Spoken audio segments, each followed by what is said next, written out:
It's not as certain as death or taxes, but this is Fragments of Silicon.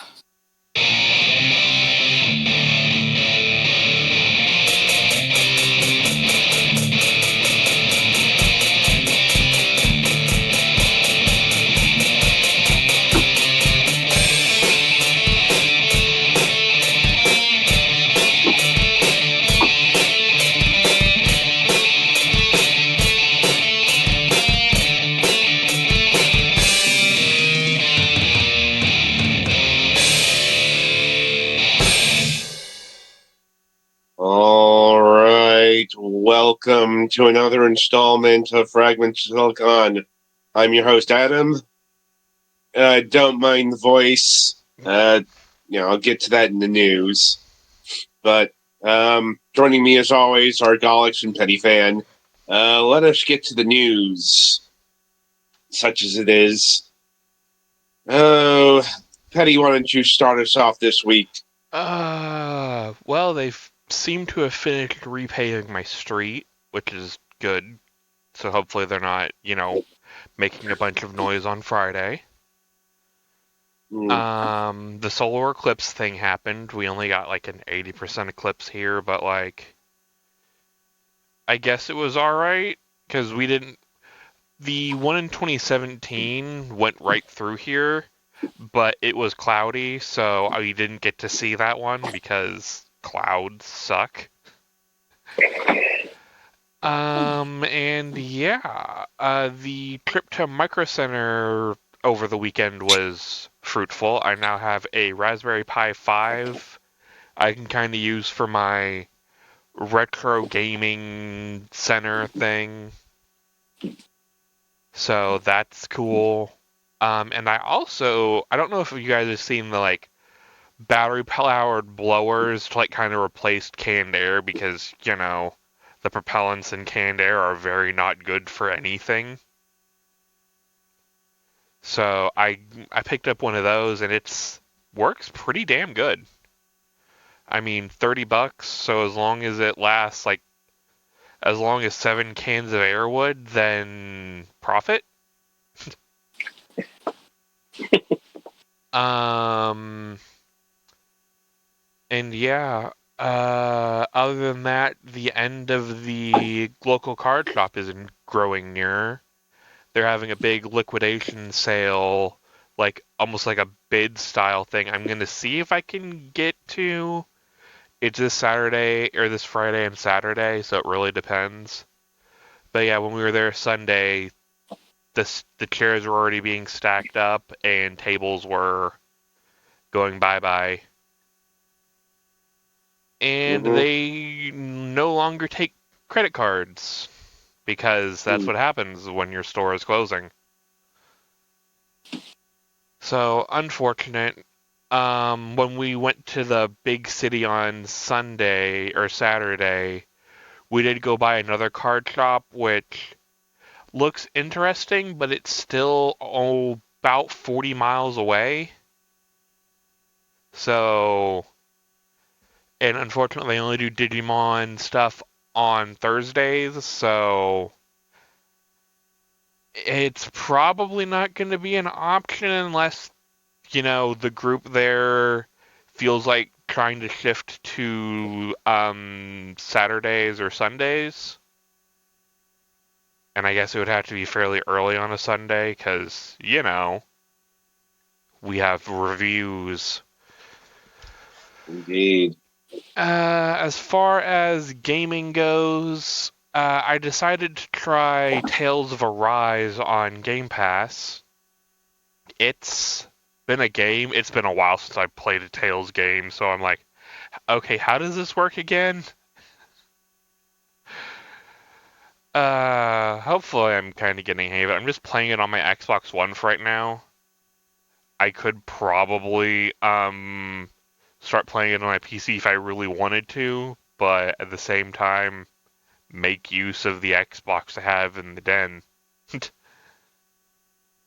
And yeah, I think that's it on my end. Right. Well, Alex, it's your go. Let's see.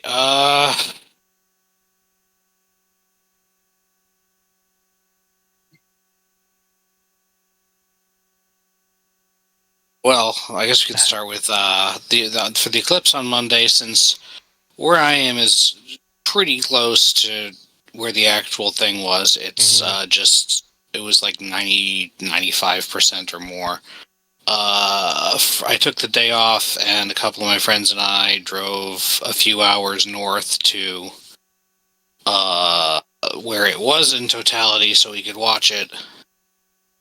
And it was definitely worth doing. It wasn't like it was life-changing or anything, but it was certainly unique and different than what a lot of pictures capture.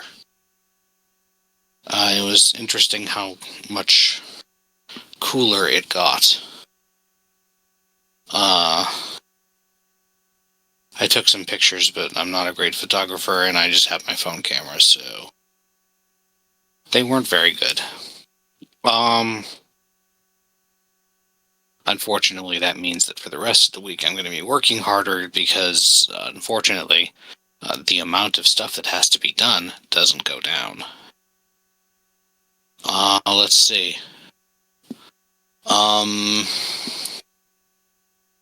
This past weekend, I remembered that it's my birthday this coming weekend.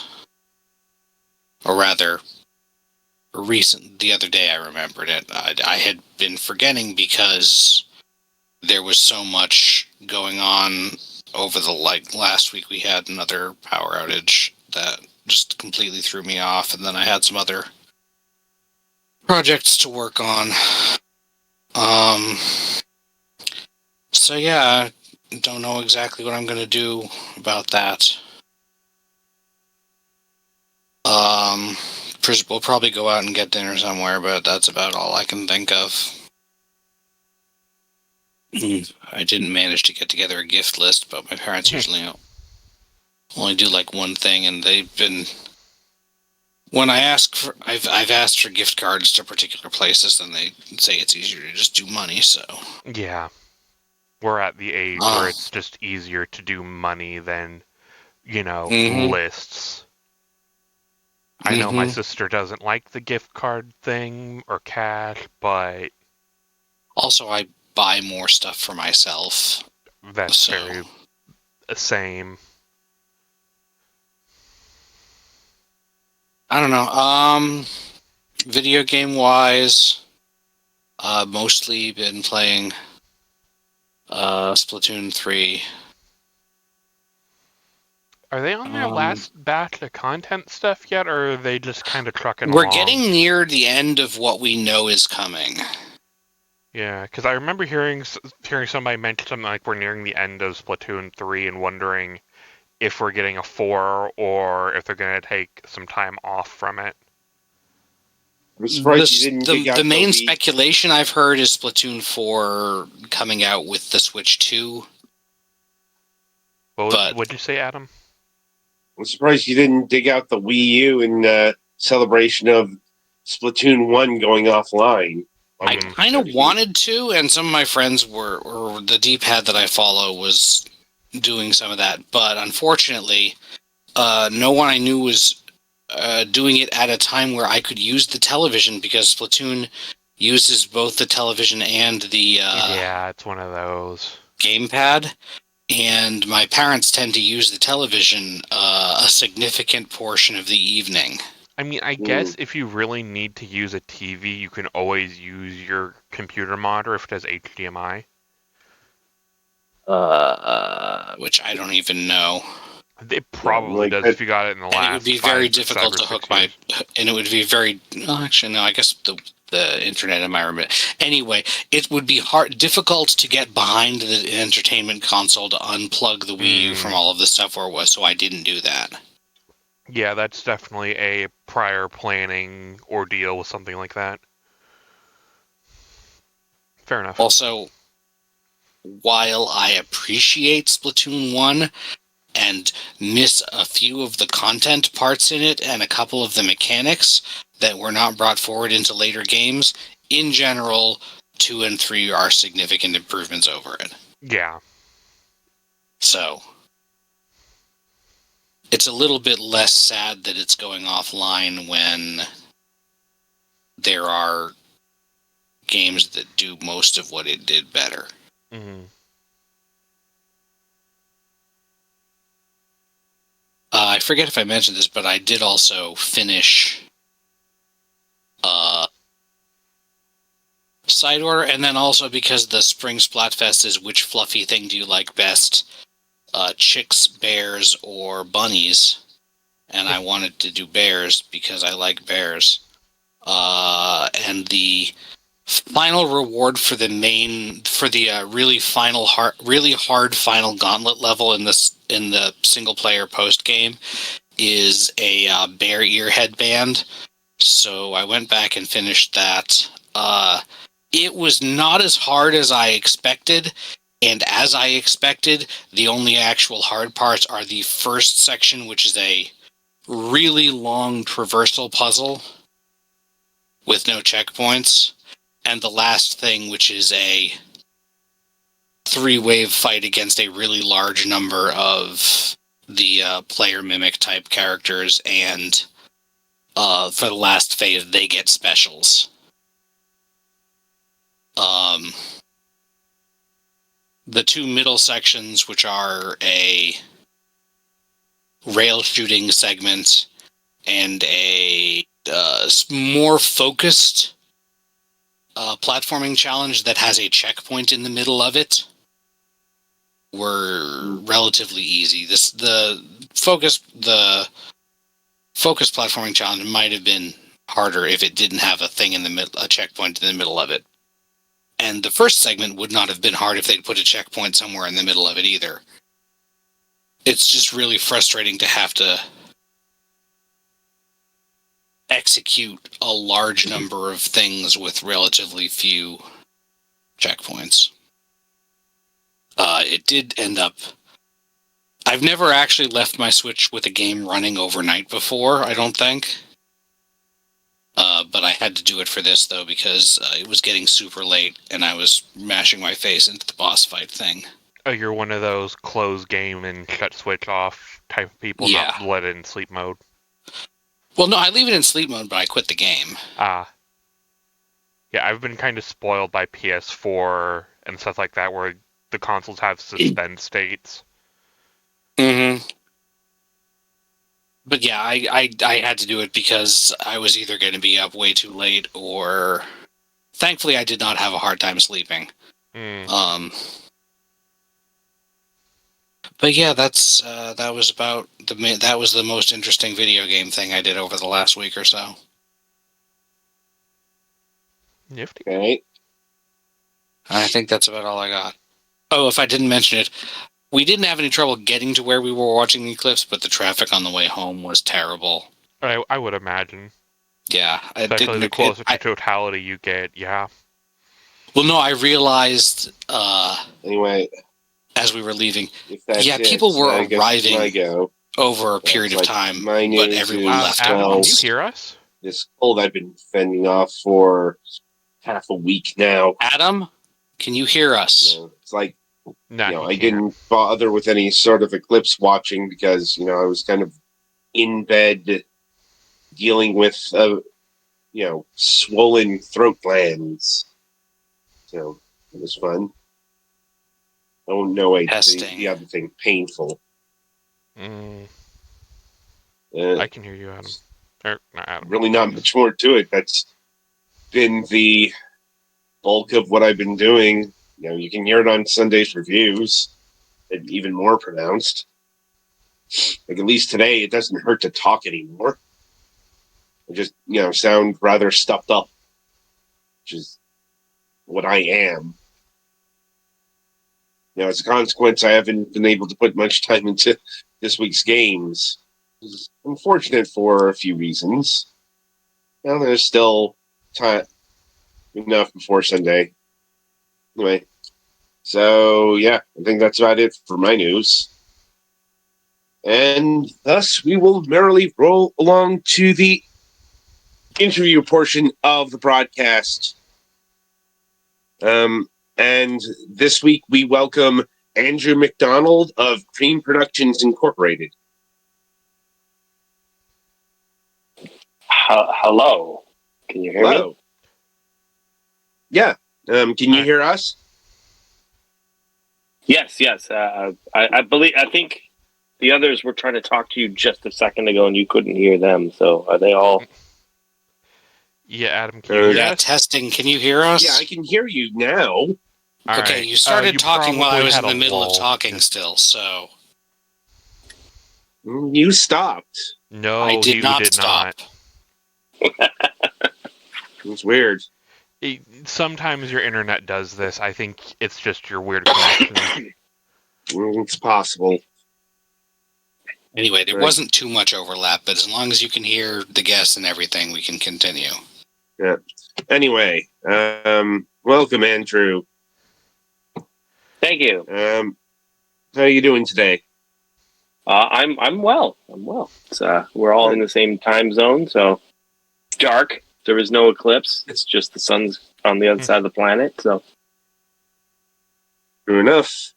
Anyway, right. So how we like to get started is we like to get to know the people behind the game, the studio, and all of that business. And we do this with this particular question. Though I'm not sure how much supplies because your company has a unique background for our program in that video games are, or at least video game-esque experiences, i.e. VR, AR, that kind of thing, mobile as well. That's a bit of a side thing to what Cream usually does, which is a lot of television and film stuff. correct. Yeah. Yes, that's also my background. Yeah.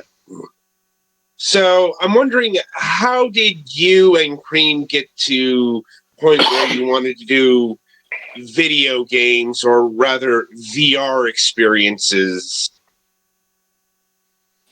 It all started with someone putting a headset on Dave Brady, who's the CEO of Cream, in 2015, and him having a reaction of like, okay, I have to do this. We have to do this.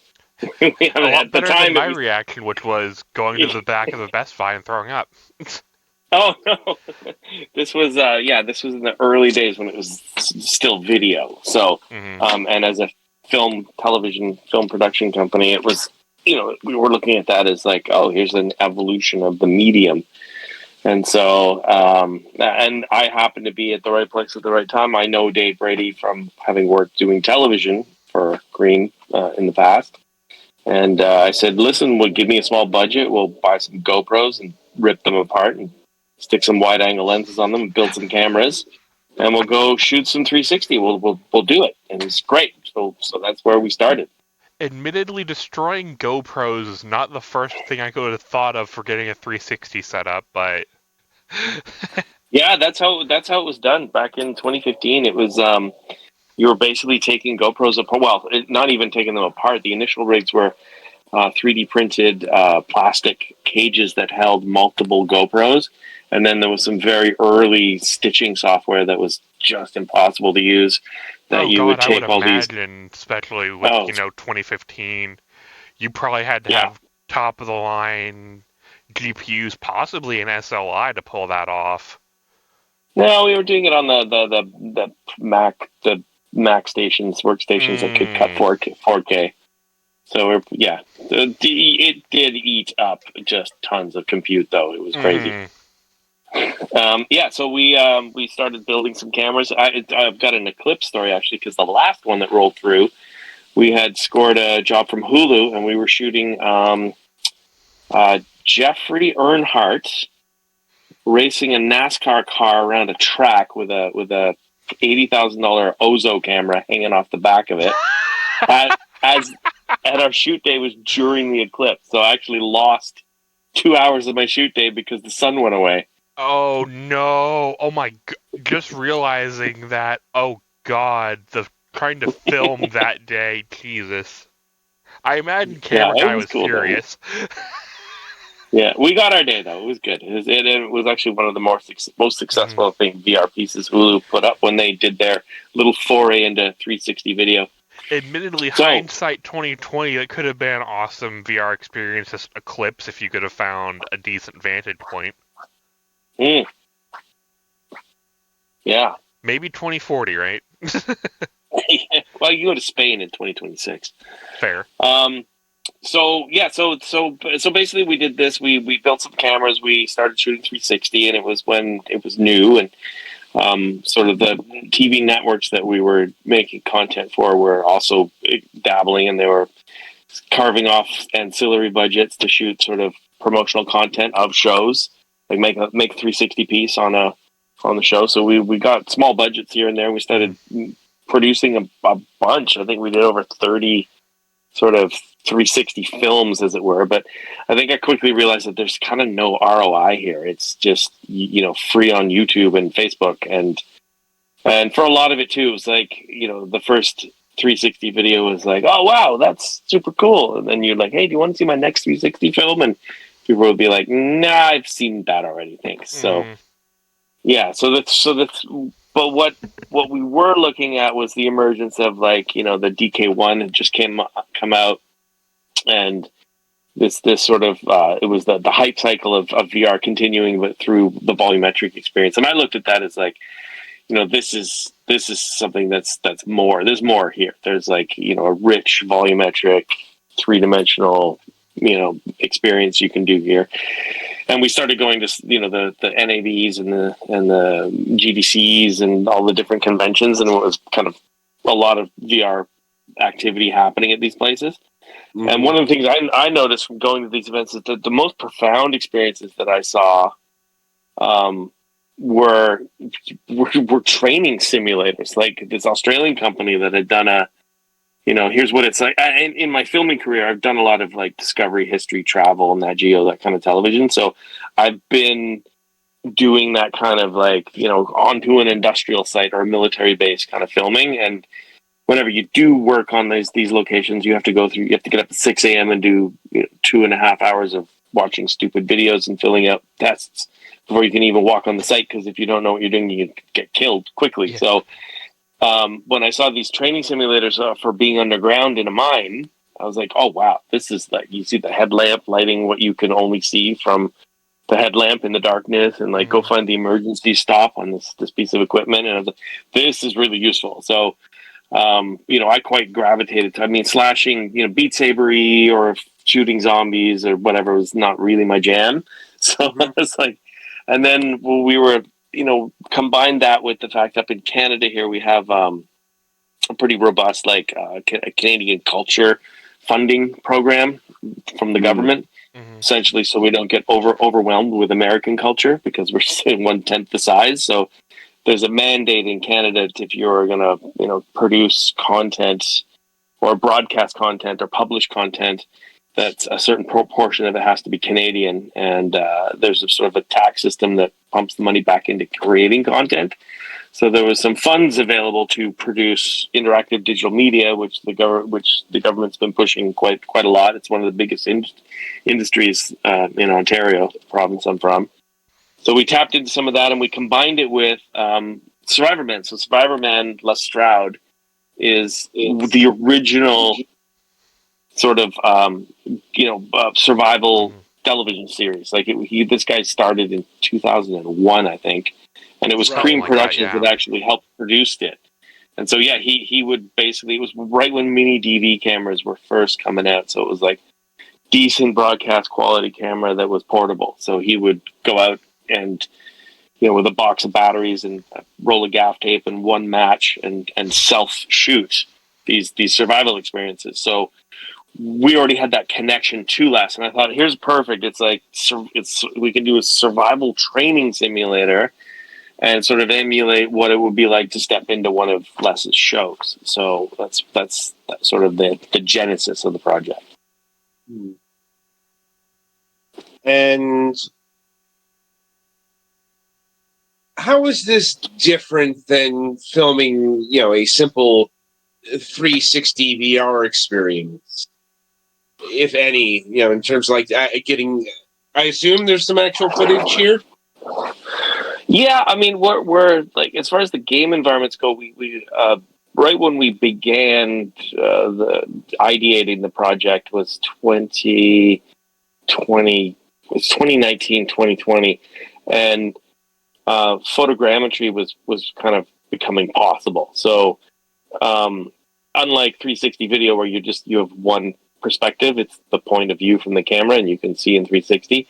Now photogrammetry was sort of becoming just possible on consumer computers. So you could go into an environment and photograph many, thousands of photographs, and the ridge you're seeing in the footage, this mountainous ridge at the beginning, is that it's a photogrammetry scan of an actual place. It's the Bridge Glacier in BC, and so that was done with a drone and some people on the ground. And actually, the footsteps are the people that landed on with the helicopter and walked it and photographed it. And the scan was kind of put. You know how photogrammetry works, right? Mm-hmm. You have like many photographs, and you kind of through triangulation, a computer can build a mesh and then apply the texture from the photographs to the mesh, and then boom, you're there in the place. So we sort of pitched the idea of like, hey, let's do natural environments and do this in photogrammetry.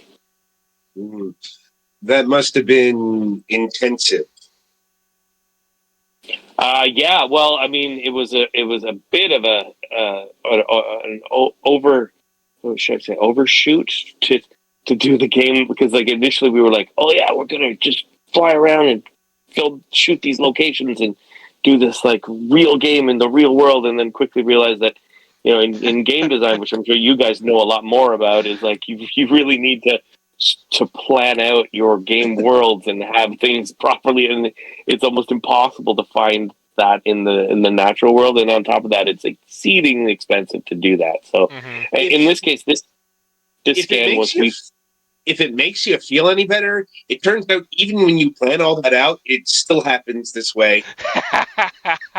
Oh, totally. Dude, trust me, I know. Like, I have zero experience building games, and this was 3 years of my life, and it was the most complex, complicated thing I've ever done in my fucking life. Like, this was insane. I believe it. If $1 every time a dev through beta testing thought, oh, I had this nice little route planned out for the gamers to go, and they just turn around and go another way, we could probably fund our own studio at this point. No. Building. Yeah, at minimum building. It's true. It's like that's why you see a lot of VR games are kind of like I don't know what the term is. I'm sure there's a proper term, but it's like a point and click, choose your own adventure. It's like you can teleport from this spot to that spot or that spot, and at either one of those two spots, you've got another choice you can make. Whereas we had this sort of open world, sandboxy, free roaming game. Yeah, so, I think those are called VR experiences, maybe.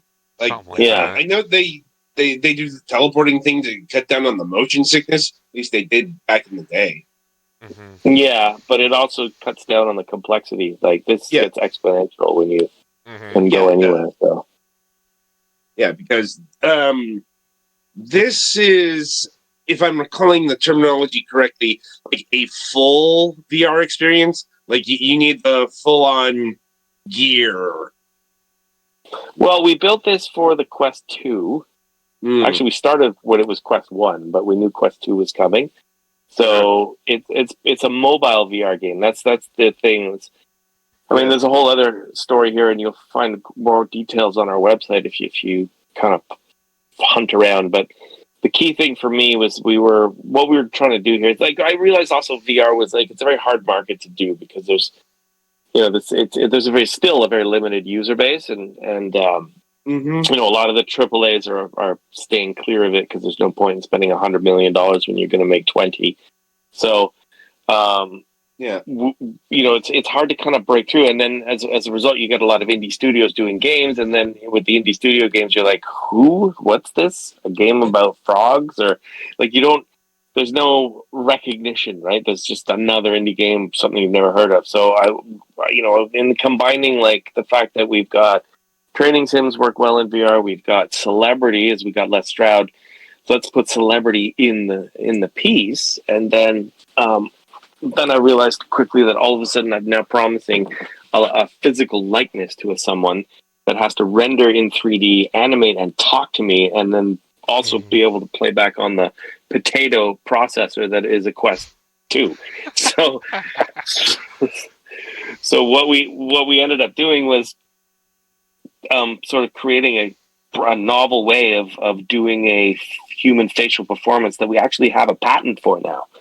So Fancy. this was 2018, 2017. We came up with this idea with another colleague I was working with at the time at Cream, and we were in a applied research program at Sheridan College, which is one of the interactive digital media design schools in Toronto, and through this program at the university, we kind of devised this method of taking sort of the helmet mounted camera that you have on a person doing a facial performance. We were just at the point where you don't need those dots anymore. Like when you see Andy Serkis as Gollum in Lord of the Rings, all those dots on his face tracking that motion. Well, now with machine vision in 2018, 2019, well, it's earlier than that, but machine vision could now extrapolate the motion from a face without the dots. And so that left us with clean video, because now we got a video of someone's face that we can pull the animation file out of, but also have the video clean. So we started jacking those helmet-mounted cameras up to their maximum resolution, lighting the crap out of it so we had a good exposure, because normally you don't need to. And then we took the video footage and we basically baked it back into the material of the animated mesh on the face.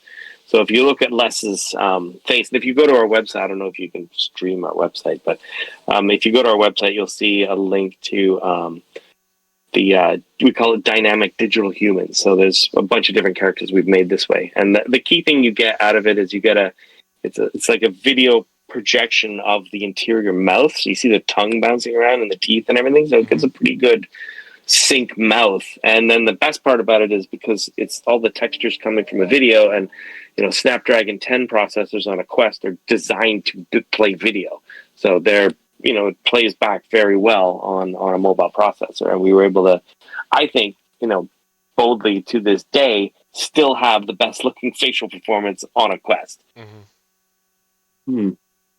Like, so these bits with less in the trailer, those are actual from the game. They're not like they're not like pre-recorded stuff you stitched in here. They're like actually from you're playing our promo trailer right now. So there's game footage, cutting and the hands floating and stuff, and then there's I think a couple of shots of Les in the game, but there's also it's intercut with this promo piece we did with actual Les, and we did that on a volumetric stage. So we have a plane crash that we brought into a volumetric studio. In the background, we have our mountain scene from the game. That I don't know if we're synced, but that there's part about where he's a talking. 5-second delay on stream. So yeah, it's pretty obvious. You can see the difference between the film footage and the game footage.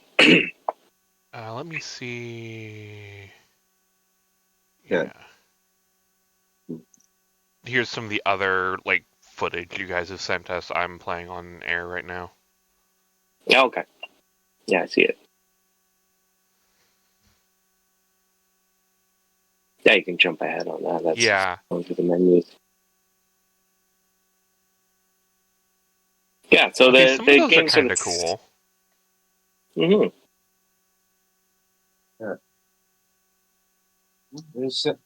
They do say necessity is the mother of invention and all that.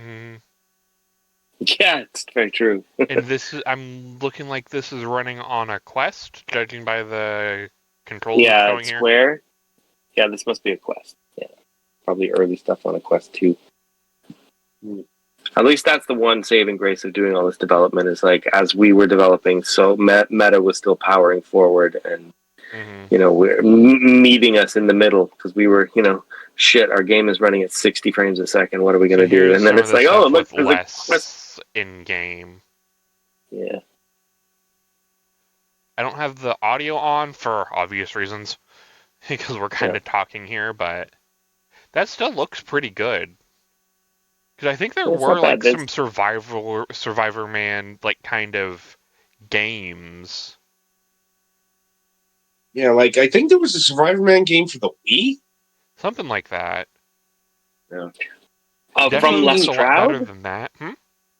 I don't think Les Stroud did a Survivor Man game. I think he's got the IP of Survivor Man proper, but I think this, as far as I know, this is his first game.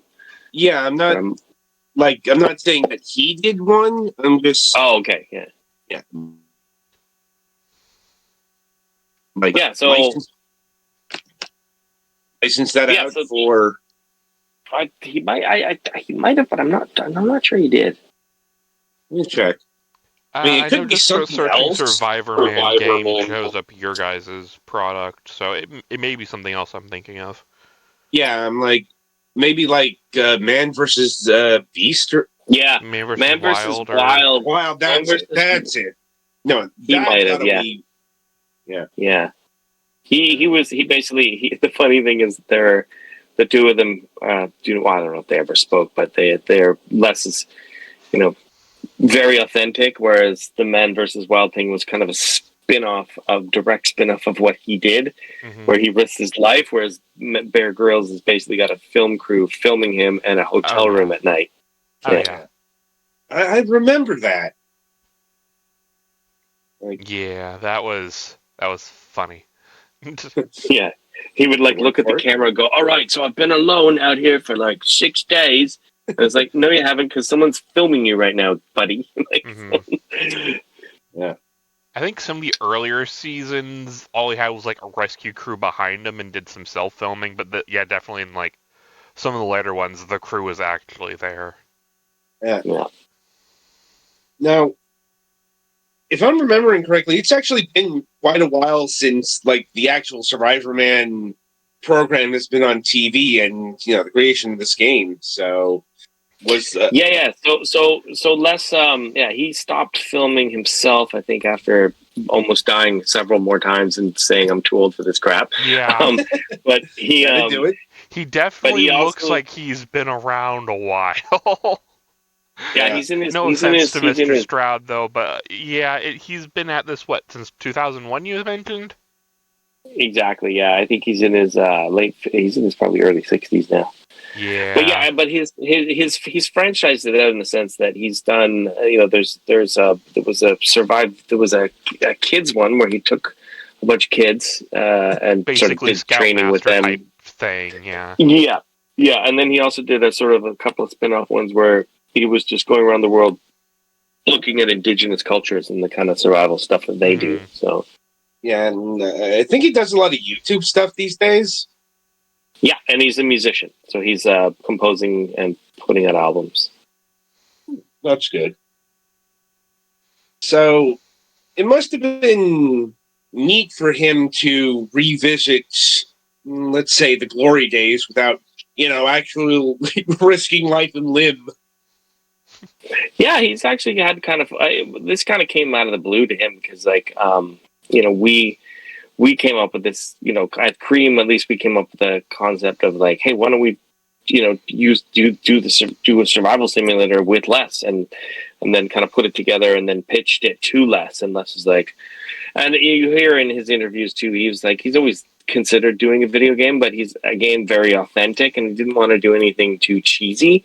He wanted to, what you're seeing there, actually, I don't know, we're delayed, but lip balm on cardboard. That's lip balm's made of wax, and it burns. It helps cardboard burn. So those are the kind of tips that that we're trying to get across, and that's an example of why Les sort of endorsed this. It's good. This is going to show people proper, potentially useful survival tricks and techniques and things. So. He decided that this was cool with him, and he gave us the go ahead that we could do it and use the IP, and then we applied, and got the money and the funding, and then Meta came along and said, okay, we can back this, and they helped us out as well. There's a bit of support they gave us through the rigorous QA process they have. That's good. So are these actual product placements in here, or are they just close enough? No, we tried to do product placement, but nobody understood. We'd call up companies and you want to do what? You want to scan our product and put in a what? We're just too ahead of the curve here, I think. Because like as post having the game come out, a few people were like, "Wait a minute, we could." So yeah, that's we all could put Greek our stuff. label on this. Yeah, exactly. But not only that, you could have the physical product in the game. You know what I mean? Like, Mm-hmm. On the other Like hand, I can understand why Chapstick might want to pass on this. Yeah, especially because you're using it. Well, not only chapstick, but the what was it, aftershave or whatever. Mm-hmm. yeah, they're all what have you.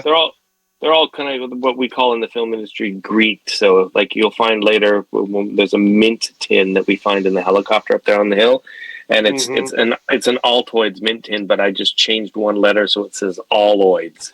Close enough so they don't sue. Wink. Exactly.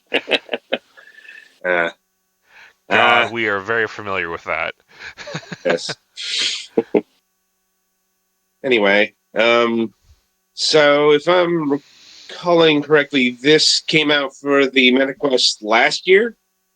It came out on October 18th of last year for the Quest, and we got a publishing deal for Sony, so we were in the process of porting it to Sony with a Finnish company called Mikiwi who did the port, and it launched on PSVR 2 in February. Yeah, we talked to VR Kiwi a few years ago. Yeah, lovely guys. Yeah, they were kind of nice. Anyway, well, being Canadian and those guys are Finns, we both had the same identity around snow. A bonding moment, if you will. Yeah. It'll come up if you talk to anyone from, say, Sweden or Norway as well. Yeah. Anyway, if I'm recalling correctly, this would have come out about the same time as the MetaQuest 3. Yeah, it launched pretty much the same week that the Quest 3 launched. That being said, I can't imagine that this would have been able to take any actual advantage of the increased power of the MetaQuest 3. Well, we have now. We've had, like, at the time we were, as all developers go through, we were just scrambling to make our deadline. Right. But actually, the interesting thing, so the Oculus integration SDK that they sprung on us like after we launched, saying, you don't have to, but we advise you to update because your game, because your game could break in the future and we won't be able to help you. So, but the cool thing is that with the new Oculus integration SDK, and we have had to upgrade Unity too. There's now basically we can now control AA and render scaling on the fly, which makes a huge difference. So, we're for the Quest 2 because it's just we've got the avatar, we've got the volumetric scan, and we've got a whole game built around this stuff that we're just pushing the limits of or dropped it to the limit of 0.85 for Quest 2. But on the Quest 3, we were able to pump the render scaling up to 1. And then even on the Quest 2, we can kind of ride the levels and bring it up again if we're on a lower intensity scene. So yeah, we're doing everything we can to keep 72 frames a second. So, but the game does look markedly better on a Quest 2. And then again, with the port to PSVR, the Mikiwi guys were able to sort of reskin a lot of the textures and redo some of the skyboxes and take the graphics up even more. But, you still have to remember we're dealing with a base level built for a Quest 2. So there's only so far you can take it. Which is, I think, what a lot of, we just got hammered with. I mean, the Quest community was kind of cool because they're mostly nerds that got Quests, and the Sony community is a lot of hardcore gamers. So it was like the reviews on the Sony were a little harsher because everyone who, buys a big gaming console and is used to the world of AAA want to see that all the time. So the VR, the PlayStation VR 2 is an especially rough spot because for VR equipment, that is expensive. Mm-hmm. And we're looking at almost $1,000 buy-in. Yeah. And the thing is, Sony has not been doing right by PSVR 2 in that there's nobody building anything for the Sony VR2. And there's also no Like, backwards compatibility with VR1 stuff, from what I've heard. Yeah. Mm. So it's People are just kind of a angry. rough landscape. Mm-hmm. So they take it out on little indie developers. I suppose so. Like, it's it's unfortunate, but like Sony, pushed in the direction that they did. I don't know why, if they didn't want to put the resources into it. Mm-hmm. Mm-hmm. But Maybe they were hoping that the AAAs were going to step up with some big title content or something. Maybe, but World may never know unless we can get somebody from Sony the VR team on the well, podcast. I think we were talking about this morning, Andrew. But the only truly AAA VR experience I can think of is Half-Life Alyx. That's because Valve was in the position to make a VR experience of that magnitude, no matter what the cost. Mm-hmm. It's like, and Valve is in a very unique position where they don't have to answer to shareholders or anyone but themselves. So, EA could do that, Activision could do that, but they have people to answer to. And as you've noted, the VR market just doesn't support that level of investment, and maybe never will. Yeah. It's interesting to see where it'll go. Yeah, but it won't go away. I don't think. I mean, because there is a huge value to it, especially for training. Like as I said at the beginning. I don't think anyone's talking about it going away. It's just I would compare this to the early days of VR, where there was such exuberance over the technology. Though I will say it's probably not going to replace like traditional gaming, especially for someone like me who gets very motion sick with stuff like this. I don't want to have to take a Dramamine anytime I want to play a video game. Right. We're not talking about that either. Yeah. We're talking about VR getting something on the level of a annual Call of Duty or whatever. VR can't even manage that.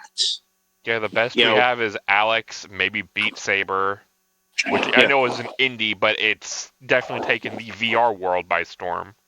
Well, technically speaking, that's now Facebook, Meta, what have you. They bought the company. Like, yeah, Meta has actually and that's evolved into the entire branch of like fitness VR, which is they're trying to expand. Yeah, right. I suppose that does beg the question. Now that you've had a full experience game built in VR, do you think that Cream will give another go at it? We're currently right now working on. I mean, the whole intention of doing this was that it's serializable. So, what we're currently putting together the proposal for the second one in the series of Survivor Man VR. So, in this case, we're doing a different environment, not winter. One of the things actually Les told me after the fact, he goes, you know what? In his experience, anything that he's ever done in winter is hard to sell. People just don't like the cold. So we're doing a more tropical climate for the next one. But again, it's going to be based on the same kind of idea. It's going to have, survival puzzlers, basically. The cool thing about volumetric gaming is that you can really do object-based puzzlers justice. You can do cool stuff like building a figure 4 deadfall trap and doing it with the physics that's involved in building that kind of trap. You can really do in VR, like balancing those sticks on top of each other and stuff. Sounds tantalizing. And yeah, Tropics can work. I mean, the show Survivor's been making that work for, 2+ decades. So, anyway, I suppose my final question here is, are you looking to do anything outside of the Survivor Man IP for VR, and are you still looking into... No, our company... Our company is we actually have 3 different projects underway right now, and they're not Survivor Man. So we have 3 other projects that are not Survivor Man that are all VR experiences that are in various stages of development. So, yeah, I mean, it's become a going concern at the company. Like it's the cool thing about Green Productions is they still do television. They have their slate of television that they're still rolling through and pitching and producing more content, but now there's sort of an active and growing it's not really gaming, we're calling it interactive digital media kind of wing, where we're doing podcasting, we're doing VR gaming, and and we're actually building some phone apps that are in early beta right now as well. Are you still looking into doing AR stuff? Yeah, that's actually the phone app that I can't really talk about too much here is in that vein, yes, and it's sort of something that connects directly to the television industry as well. So that's a forthcoming thing that I'll be sure to let you know as soon as I can. Okay. Right. I'll see if my colleagues here have any final questions for you. I think I'm good. Yeah, I'm good. All right. Well, Andrew, it was lovely having you on the program and for you to take time out of your busy schedule and being with us here to talk about Survivor Man VR, and the trials and tribulations of creating a whole cloth VR experience from the ground up. Yeah, thanks. It's always fun to talk about it. Indeed. Took a lot of time out of my life past 3 years, so lots to talk about. Indeed. Anyway, so we look forward to when either the next Survivor Man VR experience or the next non-Survivor Man thing might be ready to be talked about.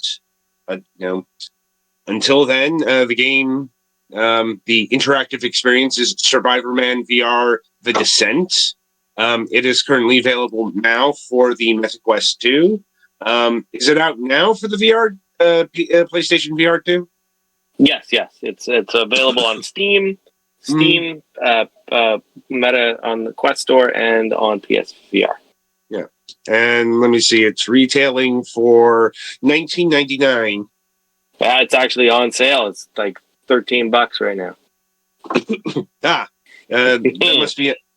That must be on a different store because... on Sony it's 19. I think there we go. Because I'm looking at the Steam page. 13. Yeah. Oh yeah, Steam. Yeah, you know what? There'll probably be a sale coming up. Really, we probably have to match sales. So the Quest sale just started. So I see. Anyway, so be sure to go and pick that up today. Petty, play us to the next segment. Thanks.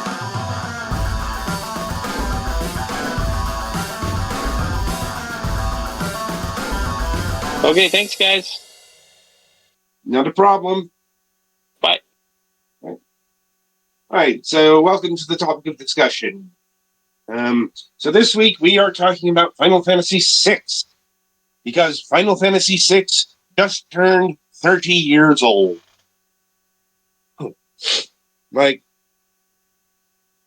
Which is, another one of those memento mori moments for people. For people of a certain age. I'm like,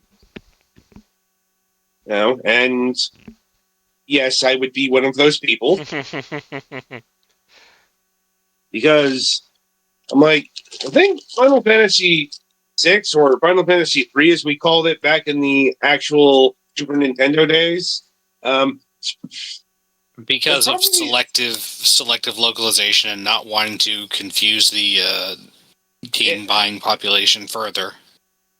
Yeah, it might have stuck if they had stuck with it, but They dropped it after they left Nintendo's camp.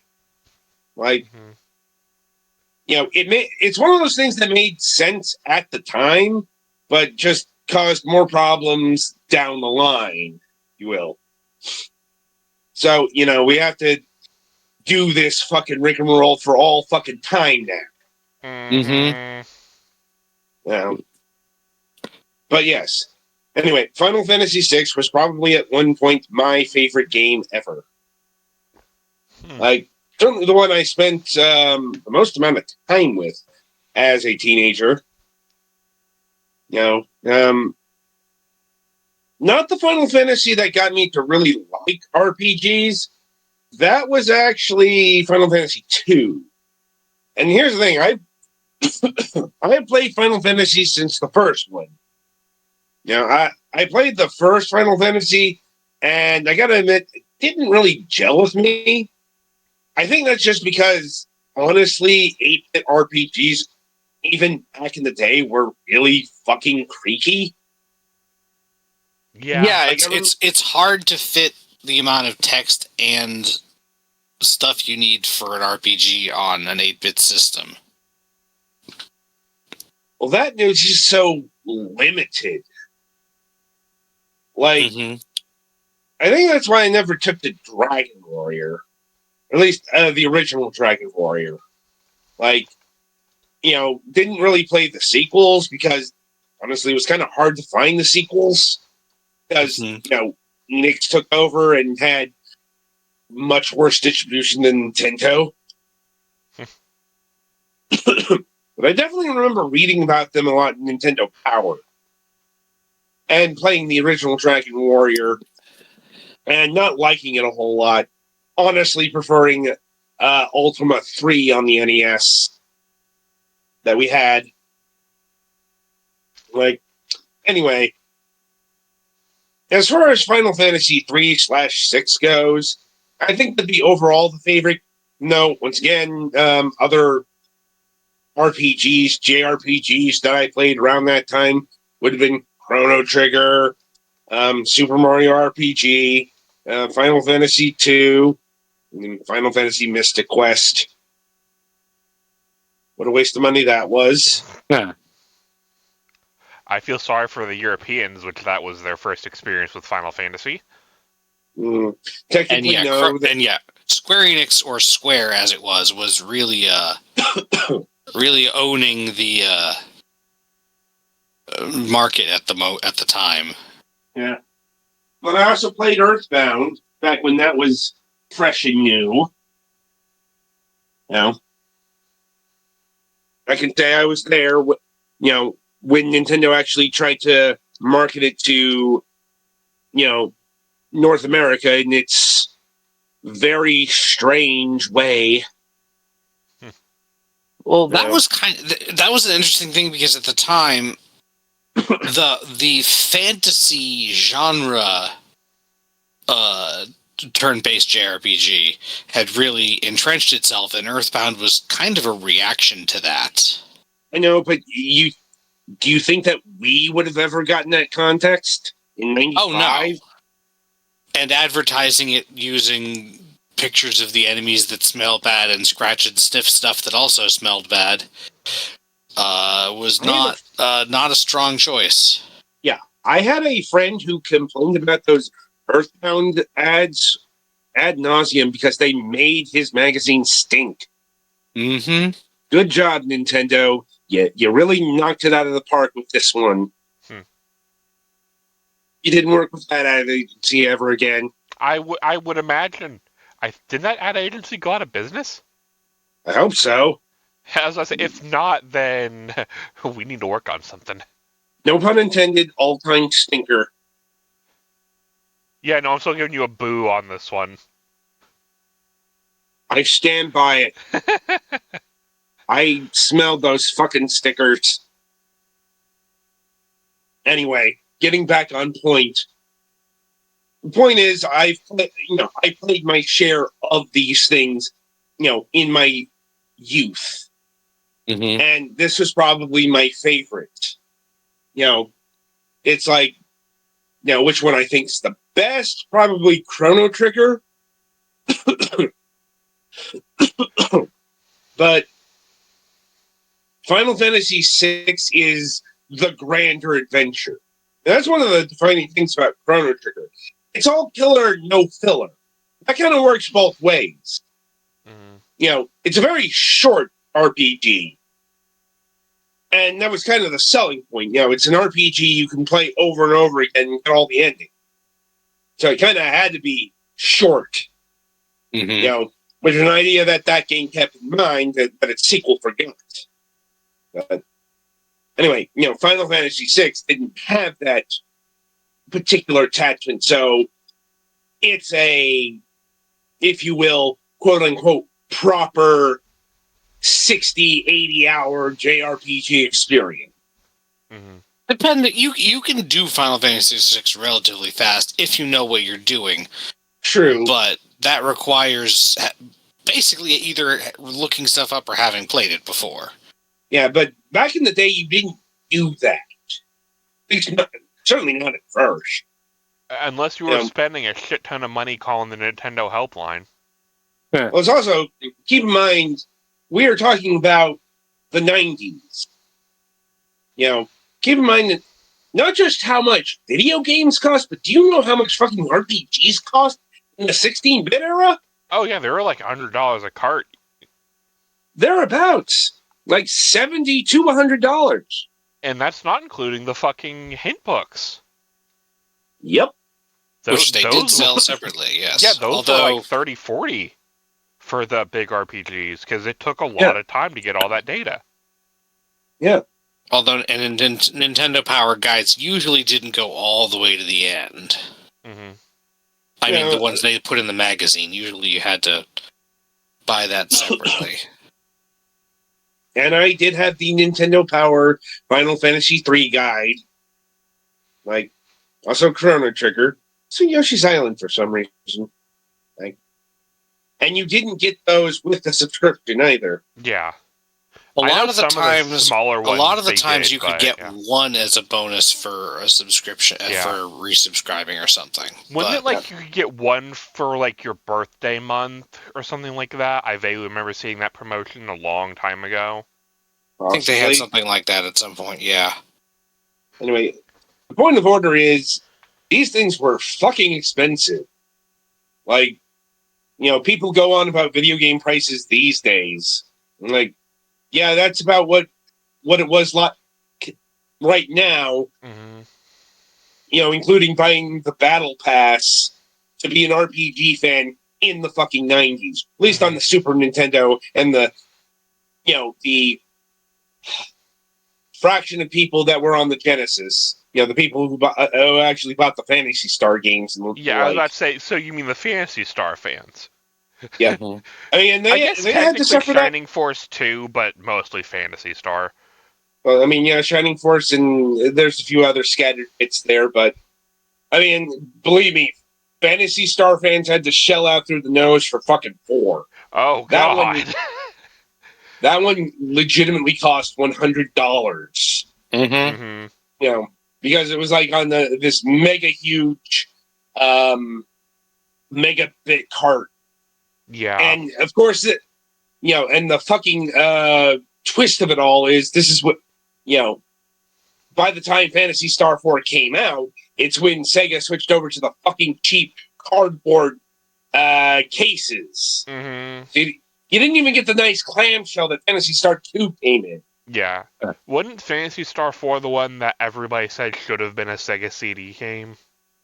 Possibly. I can definitely see it. I've played all the Phantasy Star. Dense. Yes. I mean, Phantasy Star 4 is also not a very newbie-friendly experience, despite its proportions. Granted, it's aiming to be the culmination of everything Phantasy Star. And I don't mean to that point. It was no, this was meant to end the series. This is why I never want a Phantasy Star 5. It fucking ended. Just live the online stuff, okay? Maybe let things end. I'm sure this will be a topic at some point. Possibly. Mm-hmm. Anyway. Yeah. The Final Fantasy games, even in Japan, the amount of improvement between each of the games in the NES and SNES ones are really significant. It must have seemed even more dramatic for people in the US where we didn't get half of those. I can answer that question. That is an emphatic yes, because I was blown away with how much more advanced Final Fantasy 6/3 was compared to Final Fantasy 4/2. Because, Final Fantasy 2 was a really quick production. Like, first year Super Nintendo, not really doing that much more than an NES game when you look at it, especially like the overworld, compared to what Final Fantasy 6 is doing. Like, just the amount of emotion that they got out of those character sprites versus Final Fantasy 4 is quite astounding. 6 was the first one to use the same size sprites that all of them have used in battle, basically, for the map movement, which 5 was the one where they started trying to give the overworld sprites stuff to do. And then in 6, they made it bigger, and it really... they did a lot with it. Also, the environment designs are very detailed. Yeah. Like, basically, Square's pushing the Super Nintendo, the Super Famicom to its almost limits. Like, you could make the argument that, like, the Super Mario RPG is the most technically advanced RPG overall because it's using the Silicon Graphics ACM shit. But, as I have well maintained, that shit looks like melted Play-Doh.